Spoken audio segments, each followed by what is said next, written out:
Welcome to our podcast, Our Story to Tell, where we're going to be diving into behind the scenes of our move internationally and how that move has changed everything for us. We're Rissa and Tanner, an American family living life abroad with our two little adventures. From the US to Germany, Japan, and now Italy, this podcast is more than just travel. It's a story of transformation too. Everyone has their own story, and this is ours. And who knows, maybe some of it will sound like yours too. We're so glad that you're joining us today. Let's get started. This is episode 2, and we're going to be talking about what it was like growing up in small towns in Utah and Idaho. This is the never before seen footage. We didn't do YouTube at this time. It's life before we moved abroad. I feel like this episode is going to provide a lot of context to who we are and to who we were and how much we've changed. Yeah, we're really excited about this one to share. But before that, we wanted to recap episode 1. That was an overview of our life, rushing through our childhood and upbringing, then recapping some aspects of our move internationally and how that really has shaped who we are today. If you want to go ahead and check that video out, I think it's a good overview of us and who we are. And of course, we have all of our other YouTube channels. We're focused on culture and travel. You could go ahead and check those out as well. Now, thinking about our lives growing up in Utah, we've been trying to decide the best way to share this. And we've decided that we're going to give each of us like our own time to just tell our own story. So Tanner, take it away. Okay. Well, as we've mentioned before, I grew up in northern Utah, Tremonton. It's now gotten a lot bigger in the sense of what I remember it as. But Tremonton was a very small, tight-knit religious community that honestly gave like so many great opportunities for people there. I love that I had the childhood and the upbringing that I did. Now, there are many aspects that we'll get into detail in future episodes about, how I feel about some of it now. But like overall, I look back and I know that I benefited so much from my upbringing. And a lot of it had to do with the fact that I had some amazing community members, family members. If I could paraphrase like my childhood, it was community and it was family. Growing up as the baby of the family, I definitely know that I had an advantage over my older siblings because, I was the baby. My parents had gone through the training grounds with my older siblings, and I know that I definitely benefited in so many ways when it came to permissions or like things I was able to do, places I was able to go and see, just because, parents were in a better position financially. Parents had more time. They knew how to parent more, just like every parent probably would say. With each kid, you get a little more lax. And I definitely know that I benefited from some of that. So siblings, love you, whatever I was trying to do there. But I also had some amazing role models with my siblings. And to this day, I still admire so many of the things that they've accomplished and the people that they are. So it pays to be the youngest for sure. We were a very religious, devout family, church every Sunday, activities during the week. We'll get more into that a little bit here. But I thrived in the community and thrived with the support that I had from peers, from friends. And moving abroad has been difficult in some ways to think about. But at the same time, I know community can be created anywhere that you are. Mm-hmm. It's fun for me to hear you talk about your childhood because I've only heard it obviously through you, but it's fun that now other people are going to get to know a little bit more about you as well. Any opportunity that people can hear about Tanner, I love. One thing I wanted to cut in here to say real quick is in our podcast episodes, we want to try and include you guys as much as we can. And one of the questions we received was about our travels growing up. So why don't you share about that? For my side of the family, it was definitely like cousin camping was like a huge thing. Every summer, it seemed like we would have a fun place to go, whether that was Willow Flats or Porcupine Springs, I think was a very core memory of ours, like where we would ride our bikes from sun up to sundown with all of our cousins, probably 20, 30 of us going around. And honestly, I look back at those and I'm like, man, that was like, those were the days. Like those were some amazing core memories. For my family, we never traveled as a family outside of the country, but we definitely hit like the West Coast, like California, Oregon. I don't think we ever went to Washington during my childhood that I can remember. Maybe as like a young kid. Yellowstone was a core memory for sure. I never went east of the Colorado or east of Colorado in general before I was 18 and left on my church mission. So that gives you a little perspective that it was geographically focused on the West Coast. And I absolutely loved it because we had an amazing time. We did Disneyland one year when I was 6. And I don't think I knew that. Yeah. But I did know about all of your outdoor time. Your family has a trailer, you grew up camping, not in a tent. Yeah. And when we say trailer, this is for all the Europeans, this is like what you typically think of like big American truck. Yeah. Fifth wheel trailer, which is like the hitch attaches into the bed of the truck, whatever. And it's really big, and it's awesome, and it made camping really fun and easy for me, obviously, because we didn't have to set up a tent. There was obviously lots of setup, but like those were some core memories. I feel like when I hear stories from your childhood, like it was just like a very fun and also like cozy environment. Like you guys, he really was the baby. His mom would massage his feet. I could never live up to that standard. His mom is a gem. And I just feel like you were just talking about like cuddling by the fireplace. I'm like, Tanner just like had like some really special, just like being the baby memories. Not like your other siblings might not have gotten that either. Yeah, it's just like fun to hear about it. Yeah, it definitely was. And one aspect of traveling I'll touch on briefly was every year from the time that I was about 8, maybe even 7, I think 7 is when I started, the group of young men is what they called them within like the church community and with like our, church boundaries close by, we would go backpacking. Every single year to the Uintas, and then one year to like the Wind Rivers. That was like end of August, the best week that we would get to go. And we would go with our dad, like I said, friends and occasionally family would come. But like that was something that will forever be something that I love. And it drives a huge part of why I think we love to go hiking and camping so much, is because I made so many memories. Love being outdoors. So another aspect we wanted to share is about like our jobs, right? And jobs working growing up. I had never worked a job like per se traditional, go in and like clock in, clock out until like my junior year of high school, where I worked like at a granite countertop polishing area. Most of my work was around like the farm. Like I mentioned, my grandparents and aunts and uncles had, property. My parents had property behind their yard as well. And so a lot of it was spent watering or irrigating. If you don't know what irrigating is, we don't get a lot of rain in Utah. And so the canal would fill up and the ditch would fill up, and we'd have to use these siphon tubes and get the water just right, learning how to pump water out and flood the field. Just like a lot of hard work at all hours of the day and long days during the summer, driving tractors. And I learned to drive, with my grandpa on the farm truck. And it was like, it's really good work ethic, really great life skills that I learned. Landscaping, yard work, chores here and there with other neighbors and stuff. Those were like my working experiences. As for like my personality, I would say I definitely fit the mold of someone who was trying to make everyone feel welcome and like included. And that was just because that's how I was taught by my parents. That was how I was taught by the church. And I still love and try to do my very best to do that. I guess a few other things, likes, sports, we'll get into that a little bit more, but like physically active, being outdoors was always fun. Of course, I loved to still play video games later on, but it was not nearly as much as other aspects. And because my family grew up in this valley for many generations, like the name kind of came with like a little bit of expectation. Like my grandpa was a mayor. Just growing up, like my last name kind of came with, this mold and expectation of who I was going to be, right? And there was sort of this precedence to follow and to live up to, wouldn't you say? Yeah, I mean, you did come from like pioneer ancestry, and when you get into that area, I guess in Mormonism, that means a lot. Yeah, there's a lot of admiration for, the pioneers. My last name is Danish, and, we have several other families who came from other parts of Europe. So yeah, it's just an interesting thing to like think about. A few years ago, we went back to Denmark during a Scandinavia trip, and we tried to look around for the cities like Odense and other areas of Denmark. And like, it was fun. Yeah. And we know that it's not unique to immigrate to the States. The unique part would be they chose to accept the LDS theology and pioneer their way to Utah. Because of the theology in large aspects. And our thoughts on this are complex and have changed in some of it, but just to provide context, some of the pioneers, I mean, they are kind of looked at as like heroes in kind of pioneer history because of like the stories that are told about pioneers. There's even like a state holiday,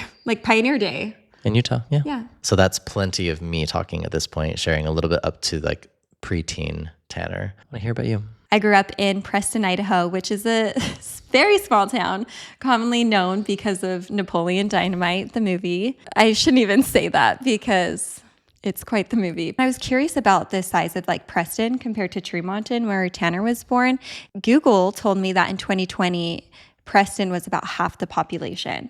So this just provides context that I grew up in an even smaller town than Tanner did. I, just like Tanner, really loved my childhood. I have amazing memories growing up. I'm the second child of now 6 of us. So I have 5 other siblings, and I'm the oldest girl. From birth, my personality, at least what I've been told, was very independent. There's a lot of stories of like me being stubborn. I know what I want, and I'm gonna like work for what I want and try and make that happen. So That hasn't changed.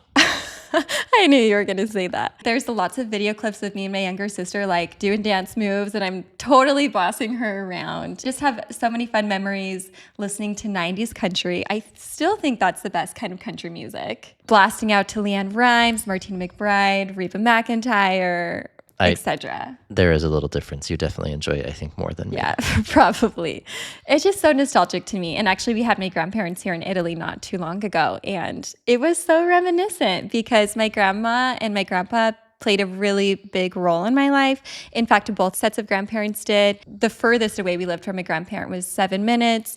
My parents were high school sweethearts. They also grew up in that same town, and then they stayed there. And so I was very, very lucky to have my grandparents play an active role in my life. Even my great-grandparents, I have memories playing cards with both of them. Tanner has even been lucky enough to meet them before they passed away. That also provides some context that my parents were young when I was born, and I had young grandparents, and I was able to do a lot of really fun things with my family. We went boating a lot on our weekends. My family was also very hardworking. I remember a lot of mornings in the summer waking up to go weeding and, take care of the lawn. But it was typically followed with boating or going to like Logan, Utah, across the border, where we actually went to college, and go shopping for the day, or more so maybe go to a matinee or out to dinner with grandparents. That was like a very typical Saturday for me growing up. Honestly, just living the small town life where, shopping and movies is like your most exciting thing. However, we did do a lot of outdoor activities. So just like Tanner had mentioned, they did a lot of camping, hiking, and my family did that as well. My dad particularly loves to go on drives. And so I remember so many memories sitting in the back of the car and sometimes fearing my life that we were going to like drop off the mountain cliff, which of course never happened. I think the closest we got was like our car slipping down the mountain. But I have the memory. Subtly falling down the mountain. That sounds worse than it probably was, though, right? Okay, just slipping down because we got into snow. It was still in the springtime, at some point you hit snow. These things are like ingrained in my memory because we would go to, say, a national park in southern Utah, and some of them, like Canyonlands, are drop-offs. Like they are life or death. And so maybe there's a little PTSD of like, we're gonna fall. But a lot of memories in the car. At the time, I didn't love road trips, but now we've come to love them ourselves. Like we have a camping van. We're literally doing what I kind of grew up not enjoying. So that's kind of funny. As for travels on our road trips, we kind of went to the same states Tanner did, a lot of the West Coast. We hit national parks. Like that was the attraction we went to. I didn't realize how amazing that was until I was like in high school, honestly. Like I did not appreciate it. And now I'd love to go back and explore, revisit all of those places. Why don't you tell us a little bit about your likes and like who Rissa was? I've always been high achieving, a dreamer per se. Sometimes my ideas are pretty far-fetched, but I genuinely have always believed that I can do that. That's something I'm very proud of. I loved playing sports growing up. So my first job was at my grandma's house. She was so sweet to hire me, help me earn some money because I really wanted to do clogging. And my family we were fairly poor growing up. And so my parents would like let me choose one activity that they would pay for, but anything else was like self-funded. But the thing that I chose to earn money for was clogging. It's just kind of a unique thing. It was fairly big in the community to go and clog. We would go in the parades and the truck would be moving and we'd be dancing. For our European audiences or anyone else, what is clogging? Sort of tap dance. Yeah. I kind of think of like Irish dancing, but it's not that. It's maybe like a mixture. But clogs have what on the bottom? They have like taps. So they make the like little noise. metal plates, right? Mm-hmm. Yeah. Yeah. My main activity that I love to do is soccer. When I was 9, I went and tried out for a competitive soccer team, and I fell in love with it. And I went on to play state and then play in high school. But yeah, a lot of fun memories, just doing sports, being outside. All in all, I loved my childhood. I noticed the sacrifices my parents made when they were young. My mom stayed home with us to really make sure they were supportive and they played an active role in our lives. And I completely recognize that, and I'm very grateful for that. Even up into high school, like there's not many times where either one or both of them were at a soccer game. Very, very lucky to have such hands-on supportive parents. One major life event that happened is my family moved when I was 12 years old to Tremont in Utah. I was a wreck when I found out the news. I remember mowing the lawn in Idaho and my mom telling me, and me just like being so upset.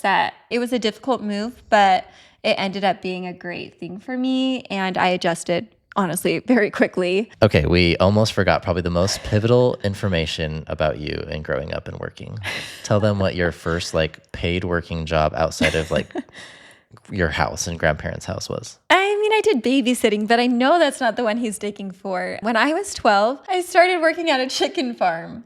And yes, it's the same one that's shown in Napoleon Dynamite, and it was fairly close to my grandparents' house. I completely hated it, but it taught me a lot of hard work. And I think it was a great resume booster for any employer after to be like, dang, if that girl can work at a chicken farm, she can roll burritos. She can get her hands messy. And to confirm, you did get attacked once, huh? I did. And I got a big scratch down my face. Thankfully, it didn't leave any scars. I got really good. You like catch 3 in a hand and then you just like carry them, put them in a bag. Even once we moved to Tremont, I would carpool. My grandpa worked across the valley and would pick me up on his way home for me to go on Friday night to wake up very early and go to the chicken farm for half the day.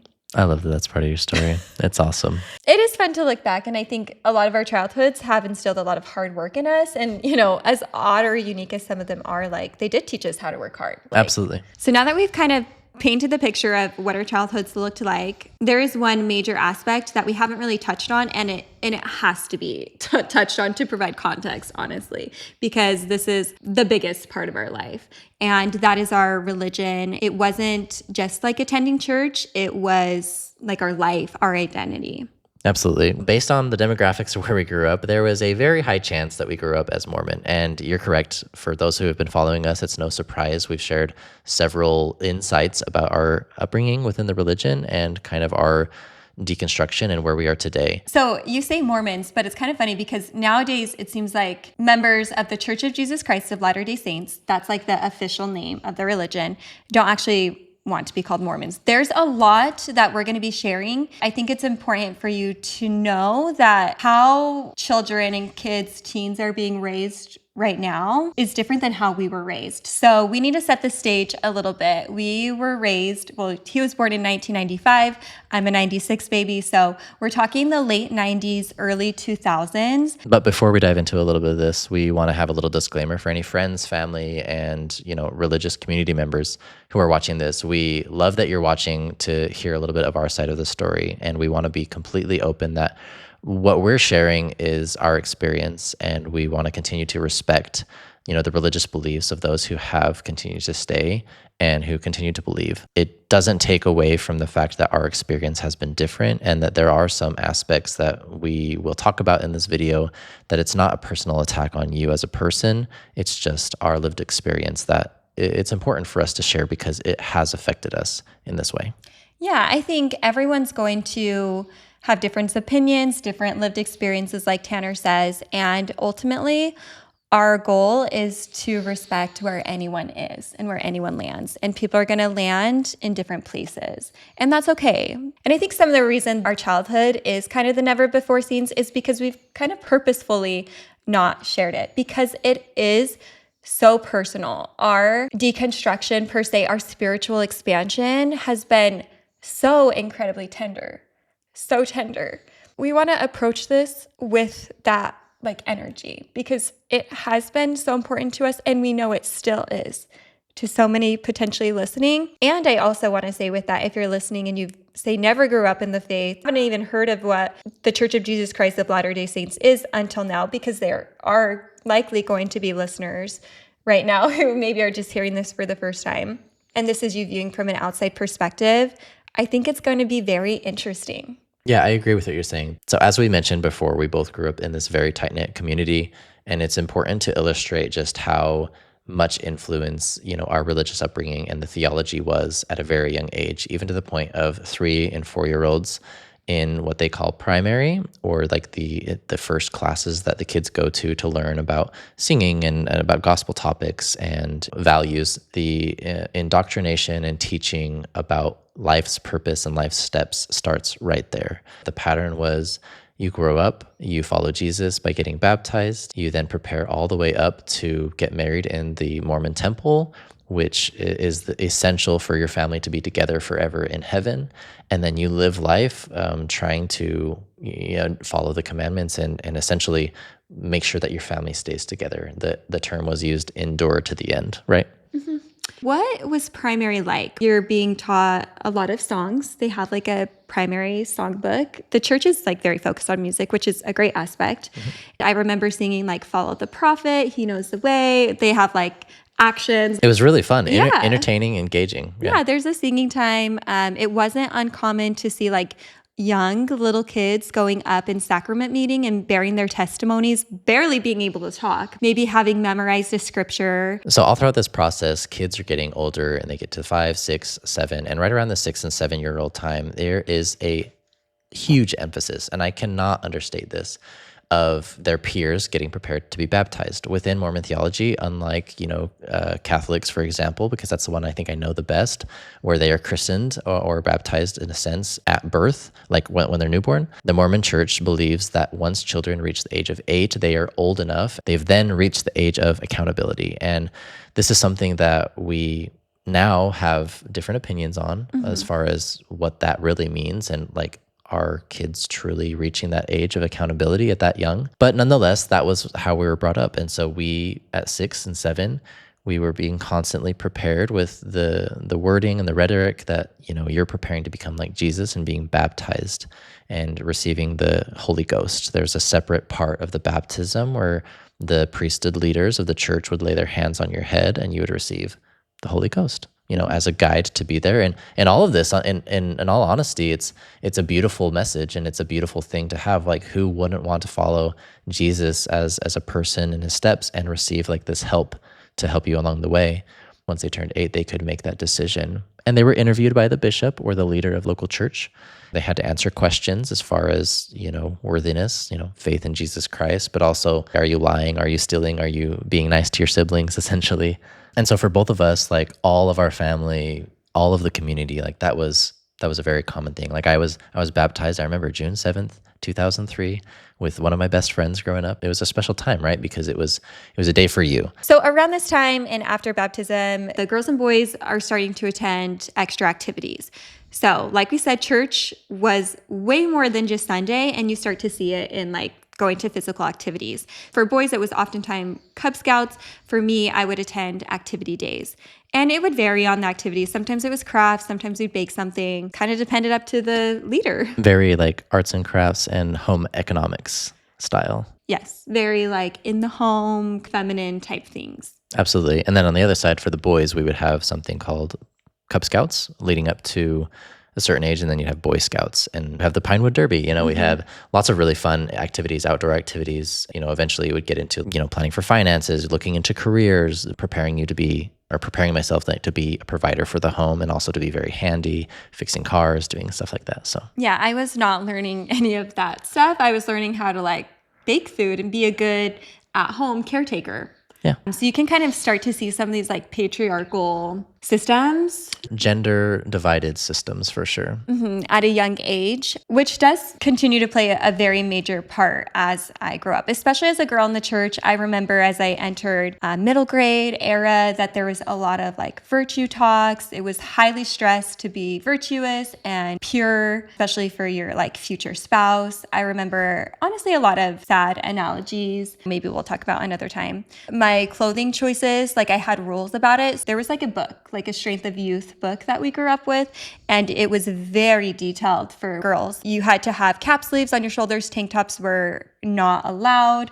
Your shorts had to be like to your knees. Couldn't be too tight of clothing. Two pieces were highly discouraged. I couldn't wear two pieces growing up. This is, I think, the stage where I started to, I think, kind of disconnect a little bit with my body. I wasn't taught how to be in tune with it. I was taught kind of how to cover it up a certain way. Yeah, and a lot of that was driven by these guidelines or recommendations, and we understand that they definitely were recommendations. They said this was guidance, but culturally, I think it's very important to say out loud that, yes, although it was a guidance, like you could be culturally shunned or judged, probably is a better word. You would be culturally judged in the community if you were per se, oh my gosh, like that person is wearing a bikini at like a pool party or whatever. And although some families and some community members had no issue with it and they had more of that nuance within them, there was definitely this unspoken at most times and sometimes spoken correction that would happen. There was this intent for women to be responsible for the thoughts of the men leaders. It was the girls that were getting in trouble for the teenage boys having unpure thoughts or having any sorts of sexualized thoughts towards them because they weren't covering up. And of course, I know that there are going to be people watching this that are like, well, yeah, like if a girl is wearing something provocative, that should be something that they, are responsible for. And it's like every person has to be in control of their thoughts. So not to go too far down that hole, I think that's a very important thing that you've shared with me several times and that I was oblivious to growing up as a teenage boy because I had no restrictions. I could wear a swimsuit with no shirt on. I could go mow my lawn outside with the shirt on. That's what I was going to say. I mean, you checked me out a few times walking by, or at least once driving by. And I could do that with, family in the car, and there was no ill thought about it. If roles were reversed, regardless of who was in the car, it was frowned upon for a tank top. Yeah, but again, there are some exceptions to the policy, people's perspectives and families and stuff. But in a sense, the rhetoric was there is this purity when you are dressing modestly your body and accepting your body for what it was. And I would not have known that at the time. We had no idea, like, the bubble that we were in. Internet was not really a thing. Like, you were just doing what was socially, like, kind of acceptable in your community and in your circle. That's just what everyone was doing. That's what parents were being taught of how to raise your kids. It was literally in a handbook. So I would say it was more than just cultural, like the Strength of Youth handbook is kind of part of the doctrine, of what we were being taught at that time.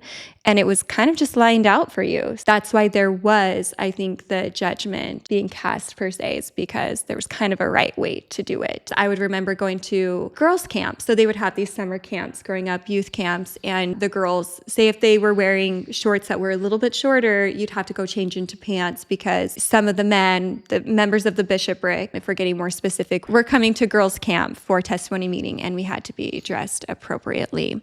Just pausing for a sec.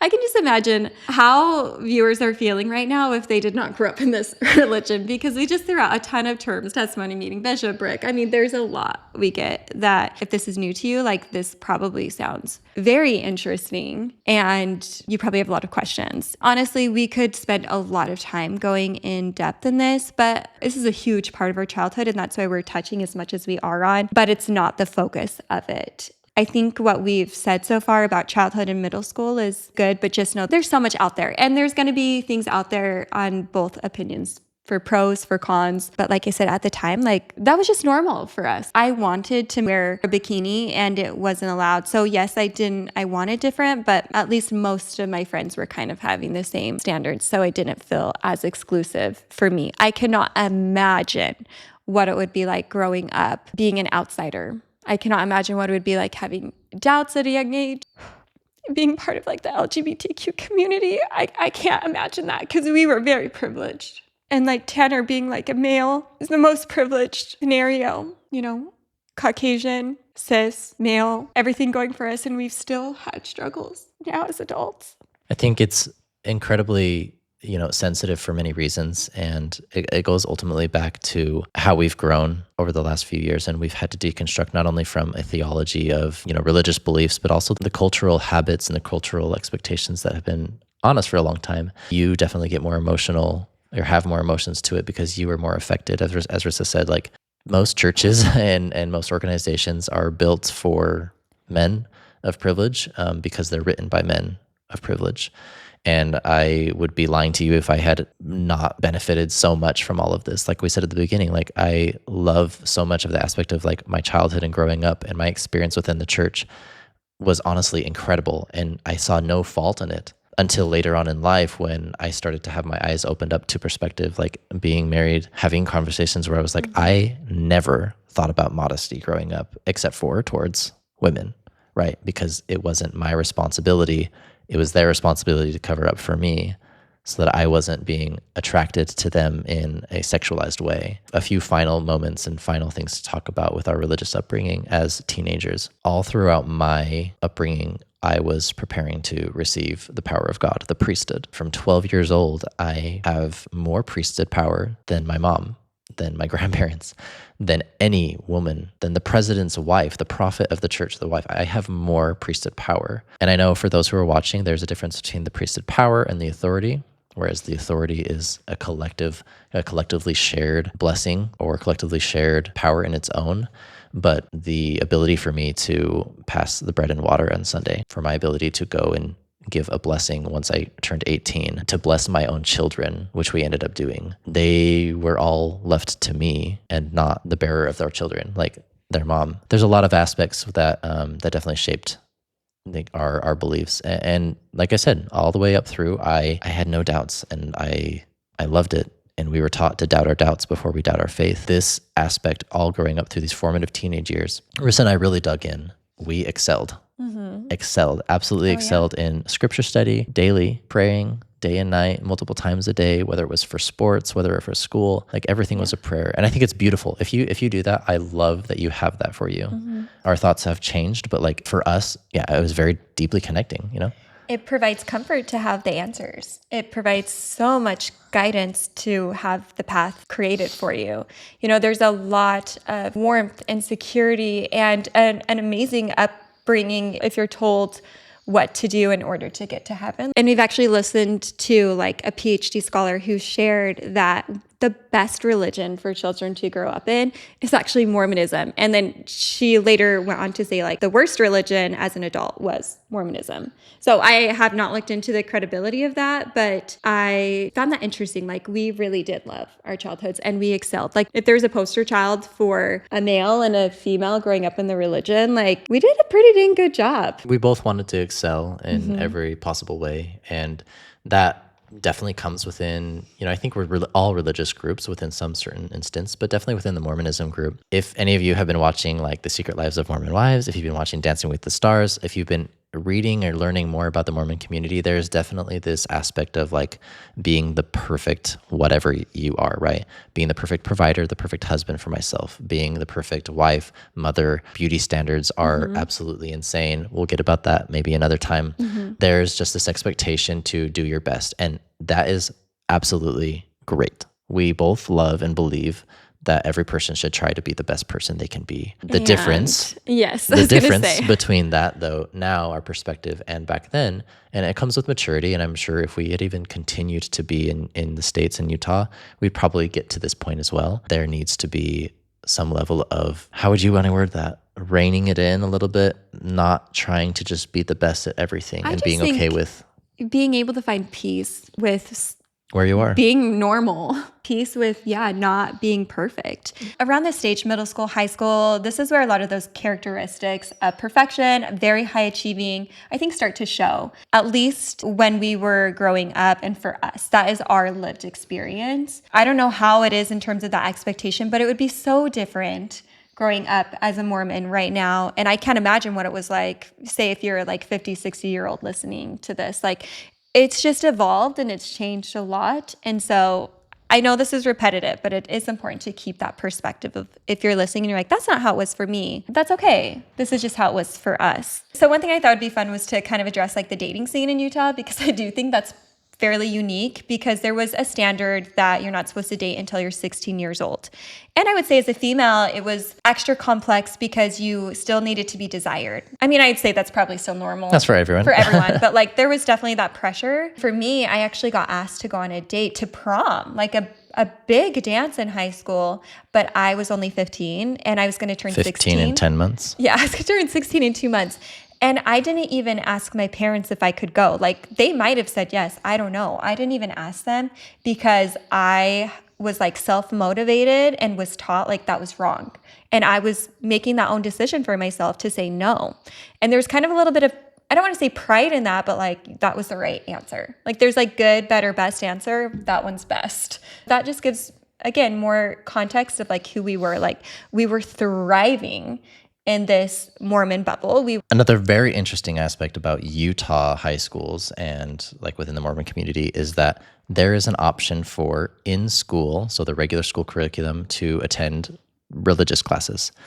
It's called seminary, and you could choose between 1, 2, or all 3 trimesters because that's how our school is divided up. And you would have 1 hour during the school, 6 hours, so like 1/6 of your day would be dedicated to going to the seminary building, which was on the same property as the high school, and you would go and have religious classes. And so both of us participated, and we graduated from seminary. Here in Italy, at the elementary schools and stuff, they have the option to have religious classes a couple times a week. So it's not really out of the question. I know there's other communities and other groups that definitely have it. But for us, it just, looking back now, I'm like, oh wow, that's kind of crazy that within Utah, like part of your educational curriculum, like preparing for college or preparing for trade school or whatever, that they would devote like an entire hour for religious studies. And I see the benefit for it too. We definitely enjoyed it, and it was a great break. At least academically, it was a good break, but then also like for spiritual sides. But both of us were definitely high achieving with seminary. That probably fed into our habits of scripture study and prayer and journaling on so many levels. And we look back now, it's like those are awesome habits that we really enjoyed, and there's a lot of peace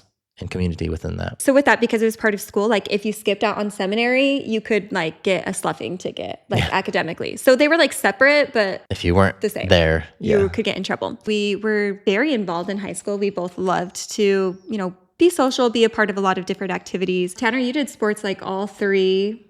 Yeah, all 3 seasons, all 4 years. Very busy. And then we did like student council, which were leadership roles. It was a really fun high school. Like we were leaders in our school to a sense. We care about the community. We were kind of taught that from a young age to be a part of your community. And you can see that even in how we acted in high school.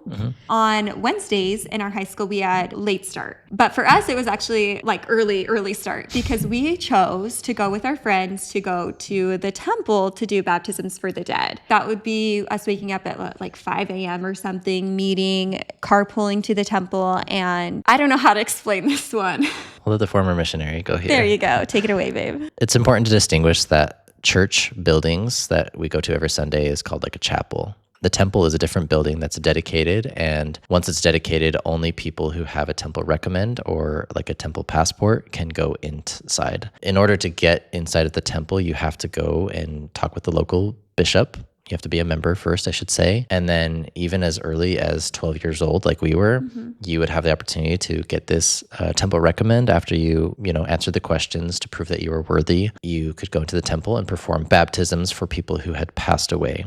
And the theology behind baptisms for the dead is not unique to Mormonism. Like it's in the New Testament, I believe, that they talk about it. But it definitely is practiced in a unique way within the church, where the church history department, which has an immense database of like family tree and family history, like probably one of the biggest collectives in the world, which is amazing to learn about the history. Anyway, beside the point, there are names that are collected and gathered, and there are certain stipulations of whose names can be used when there's permissions. But basically, we could go and we could dedicate some time to physically be baptized again in the name or proxy for somebody else. So when we say baptisms for the dead, that's what it means. We would do that for several people, like 5, 10 people at a time. Like you're just baptized over and over. Like you said, we dedicated like our one day to sleep in. Not always, but there were several months during 2 or 3 years, that both of us did it.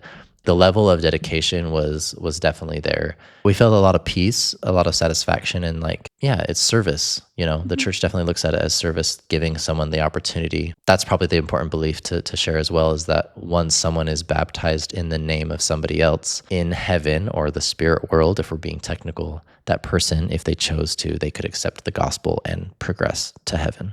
There's a lot of doctrine in that.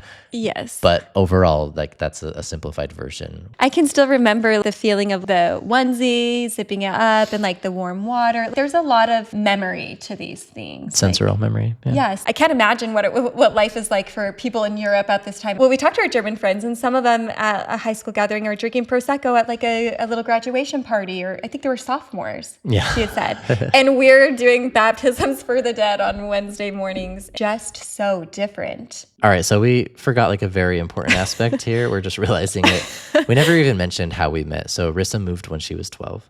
And she moved to the same hometown where I went to school. Yes. And this is another question that one of you guys sent in. So thank you for sending in these questions of our love story. As Tanner said, when I moved there when I was 12, I started attending middle school and my family rode the bus. And that's when I first saw you. She was the luckiest person because she got on the bus and rode for 3.5 minutes. Okay, maybe it was 5. Probably 5. And I was like one of the first people. So I rode the bus for like 45 minutes in the morning. And then usually they run the route backwards. So it's a little equal. She not on this got route. dropped off first. So she literally rode the bus for maybe 10 minutes and I rode it for like 45 minutes each way. But I recognized you and I saw you first and honestly became friends with her brother first through sports. But I had never seen him until like this summer, I think before my freshman year. And we went to a soccer camp and it was in St. George, Utah. I saw my future husband there. Little did you know that I was giving one of your best friends like a back massage during one of the games. I mean, all just like very fun, friendly environment and stuff. But yeah, that's when we met. There was immediate infatuation on my part. I won't deny. He reminded me of Taylor Lautner. Thank you. I was going to say, what is it in the book? Twilight book. That was just my preference. Is like dark hair, tan skin, dark eyes, and long behold, Tanner Christensen comes into my life. Okay, I'm exaggerating.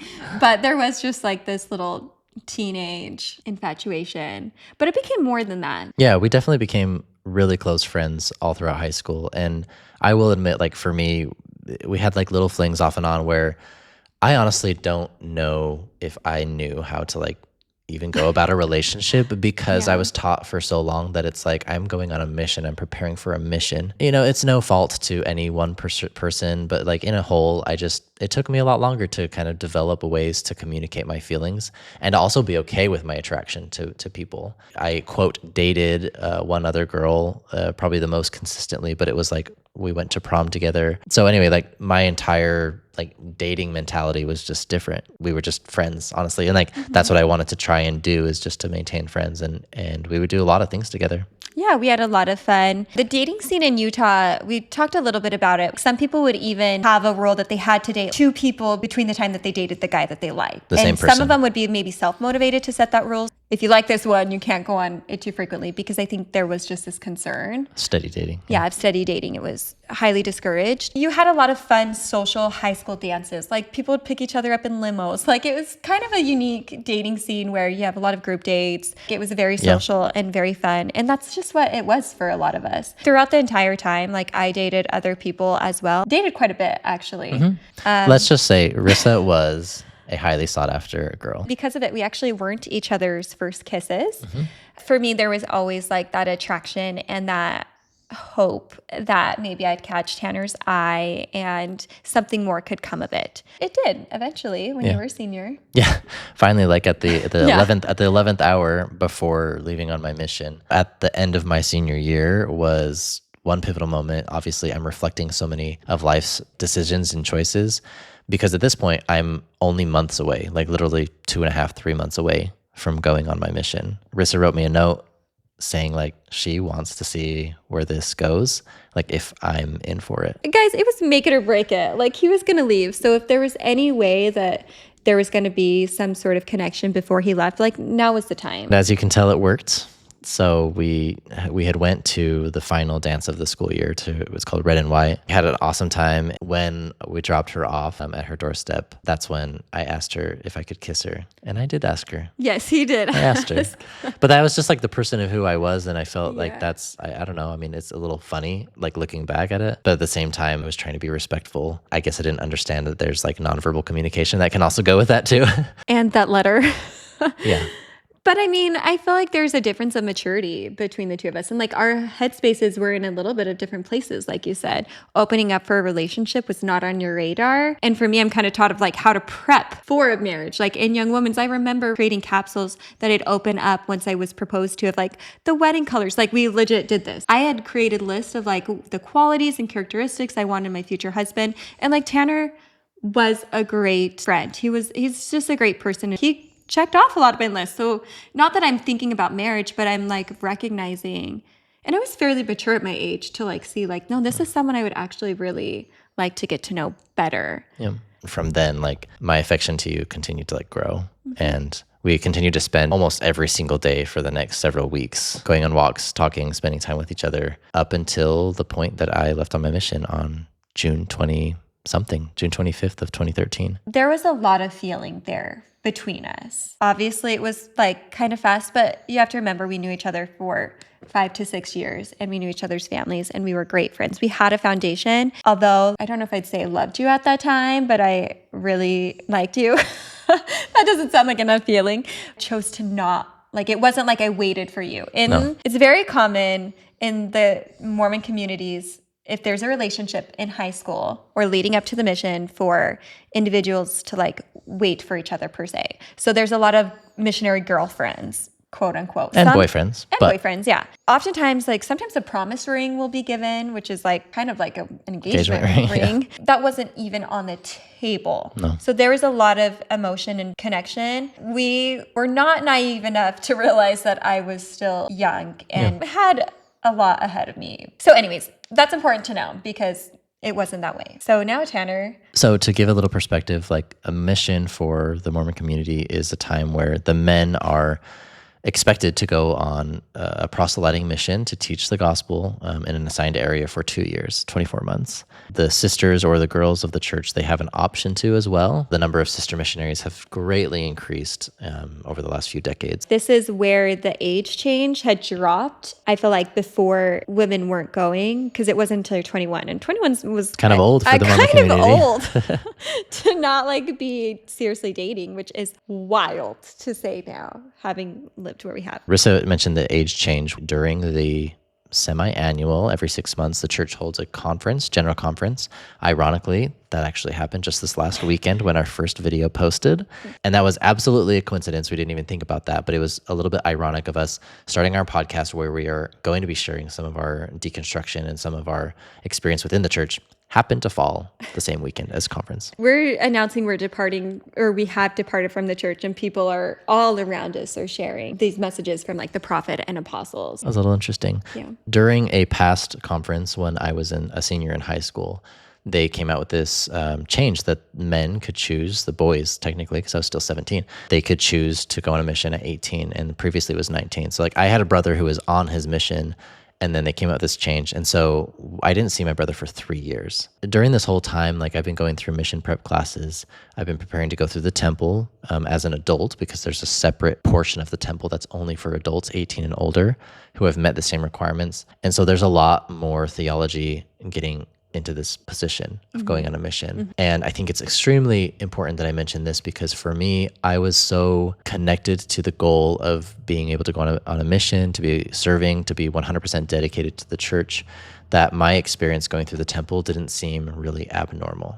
And it seemed quite normal. It was new, a little confusing, like what you did, what rituals, what promises you made in the temple, the clothing that you wore in the temple. Like it all seemed a little weird and strange, but it was just another step and part of the learning. So for me, it really wasn't that crazy, but definitely my perspective now has changed, and we can get into that another time. But yeah, and I think you're sharing some of that because if, you know, you're on the internet now, there's kind of a fixation on Mormonism, and there's a lot of people joining. Apparently they came out with that and announced that in the church, and there's also a lot of people leaving. And so nowadays it's very easy to like, you know, look into what goes on in the temple, and there's a lot of people that will talk about how different it was and maybe how unprepared they felt, and that can be a huge point, maybe even a shelf-breaking point in people's like departure journey. I served in El Salvador and Belize, and two amazing countries where I made some incredible friends. I made some incredible connections and was able to like have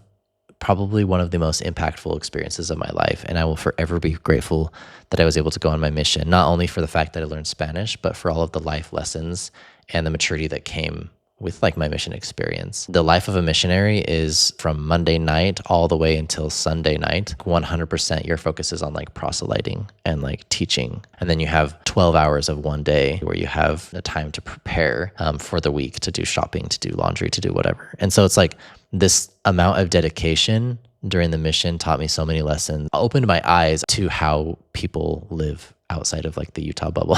It's crazy. It's kind of crazy to say that that's like, it took me to this point to get there, but it is just the truth. Like I had experienced so much in life leading up to this, but the mission and that dedication and that time living in a developing country, two developing countries at the time, words probably will never do it justice, the amount of growth that I had from it. Now that I look back on my mission, I can also see that there was so much of what I taught that I was misinformed about. For the sake of time and trying to articulate everything here, I'm going to put in a plug here for a video that a YouTuber named Johnny Harris. He is an independent journalist and does amazing quality content. He was also raised as a member of the Church of Jesus Christ of Latter-day Saints, and he served a church mission in Mexico. We're going to put a link down to his video where he shared just a few weeks ago about his experience within the church. And I encourage anyone who is interested in going to look at it, especially to get just a really good insight, probably someone who's a better storyteller here with visual aids and stuff, about how his upbringing in the church shaped who he was, especially within his mission.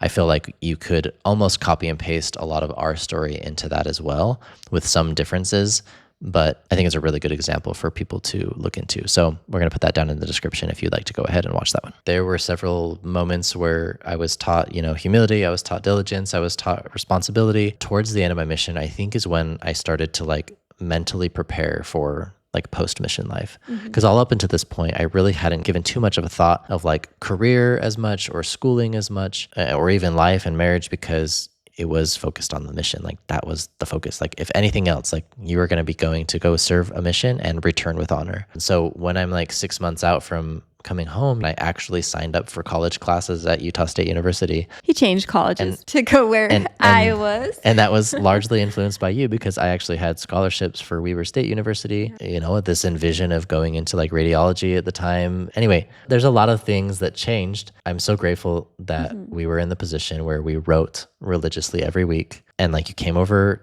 every 6 months to talk while we were like Christmas and Mother's Day. I could video 2 times a year was all. Yeah, it's fairly unique. Like think about sending your 18-year-old child to a foreign country, not being able to hear from him, hear his voice, but only 2 times a year. And his parents were so incredibly kind to let me come over and take part in those like few sightings of Tanner on a screen that we all just like treasured. And it's kind of unique to be able to only communicate via letter or email.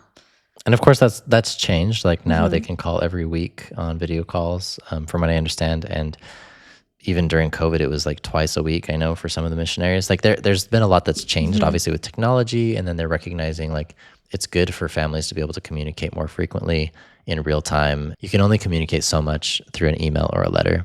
But in real-time conversations, it's almost like you can have these therapeutic conversations, connect with your family, share experiences, and it can be more meaningful. So I'm happy for those missionaries who are out there now, because that would have been such an impact. And but for me, I enjoyed having, I guess, almost having the focus where it was like I didn't have these weekly phone calls or whatever. I was going to say, I wonder how it would have like shaped our relationship too if we would have had that. Maybe it would have even made us closer, faster, stronger. I don't know. But it could have been different, because at this time, I'm a senior in high school. Honestly, I'd kind of checked out a little bit. I participated in the sports that I wanted to, still held like leadership roles. But, I was looking on to bigger and better things, and college was the next thing with my sights. The lives that we were living at those times were just very different. My freshman year of college, I wouldn't say I had a typical freshman experience, because in Utah, the typical freshman experience is just different than most colleges, anywhere else. I was not learning about my alcohol intolerance. I wasn't being sexually active. I was going to school, focused, on really getting the grades I wanted. I was still having fun going on dates and learning more about people, but it was fairly similar to high school, like getting to meet each other. And I did date and get to know other people more and kissed a couple individuals. Like I was interested in some, but each relationship or I wouldn't even say relationship, each person that I gave some more attention to see if it would go anywhere just confirmed to me that I would say at that point, like almost loved Tanner. Like the distance made the heart grow fonder. And that's kind of what happened for us. Like somewhere along the line within our emails and writing, we did start to express our love for each other. Yeah. And I remember like looking out at the letters probably before I even read them to just turn and be like, how did he sign it off? Yeah. Did it say love you, or was there like any sort of romantic sign off? And I was really grateful for that. I'm so happy I didn't wait for you. I'm so happy I explored and had that time for myself, because it just like make me more excited for when he came home. But with that being said, I did have like a sticker chart of every day for when he was on his mission. I mean, there's a lot of stuff out there for like missionary girlfriend stuff. It's like for those that knew me well enough, they knew how much I was still holding on to hope for Tanner. But I was also like having a fairly average Utah college experience. We'll talk more about that in the next episode. We definitely had different experiences. And, when I came home, there was a switch at some point during the last little bit of my mission. And honestly, it was like a preparation and leading up to everything. It was like, well, now that I'm done with my mission, the next step is marriage. In fact, my mission president, who I absolutely loved, him and his wife, during our exit interview, he sat down and asked me, like, is there someone special like that you're looking into, and at that time I said, yes, there was. And I was curious to see where things would go. And obviously, since I hadn't been around you for 2 years and hadn't interacted with anyone outside of a religious context for that time, it was like, it was also going to be this new transition for me as now a 20-year-old to basically jump back into the dating scene. 20, wow, so I know. So old. But to have the years from 18 to 20, Yeah. like with no dating and virtually just communicating with you, of course, like there was going to be like this, connection, but also you had changed, you had dated, you had like said, explored different options potentially with other people. And so for me, I was anxious, also optimistic about the situation. Yeah, we came home, decided to kiss you within 24 hours. And we'll leave it at that. Cliffhanger. No, I feel like I don't want to say weird, but it's just interesting to like reflect back in the depth that we did, because sharing about it, I'm like, we are so like, we are different people. And I'm proud of who we are. And I'm in the same breath, I'm also so happy for our childhood. We knew no different. It shaped us for who we are. All of those things have gotten us to where we are sitting on our couch in Italy. But it is strange to kind of think back of like, wow, we were so young. And our thought process at that time, in some ways we didn't know it different. We were thriving in our heads, but like looking back, I'm like, some of it wasn't healthy and some of it was judgmental. Yeah, I think a lot of our perspectives and our ability to see differences as differences instead of judgments has come like a long way. And we both have talked about several aspects of how we've changed abroad, like we shared in several videos, is just like whether it's more compassion or more understanding for other people's beliefs, or even just like their daily habits or their appearances, like has grown so much. And that's something that we'll definitely talk about in our transition of moving away from like certainty into curiosity. I think that's a very important aspect of our life that we've both grown so much from. So good job on the second episode. I hope you guys could feel like the level of respect that we tried to show. We're at a place now that we can talk about these things a little bit more easily. Obviously, I still get emotional. Like there are still triggers and there's still just like deeply personal feelings, but I think there always will be. And that's okay. Like I've accepted that. Our childhoods throughout all of this, just like, again, want to emphasize, like, we're not here to persuade. We're not here to apologize. We're just here to share our story. And ultimately share how that's shaped us, because as we've tried to say in several other videos and even today, like our story is not unique to so many people who have grown up in the church, who've grown up Mormon, have decided to leave, or in a position right now where they don't know where to sit with things. And I think given the current state of the world, like it's honestly frightening in so many ways to see all that's happening. It has truly made us reflect in so many ways, like how our lived experiences has shaped us to have the theology that we do. And we try to understand others, but like ultimately the world needs more love. And this is not like us saying we just love everyone, like no matter what, because there are obviously still morals and values that need to be had. But like we've definitely grown in so many ways to accept so much more than I think we ever thought we needed to, because we felt like we were being, in the best way that we had. So wherever you are listening in, just know that like we see you and you're not alone, and your story matters too. Your lived experience matters too. And we hope you can find some comfort listening to ours. Please let us know in the comments any other clarifying questions that you'd like us to go into detail, potentially in the next episode. Episode 3 is going to include a little bit of our engagement, very short dating time that we had into college, early years of marriage, and leading up until we start our traveling, really. Yeah, this is, again, I would say the next episode, we really haven't shared a lot of the details, but it is fun.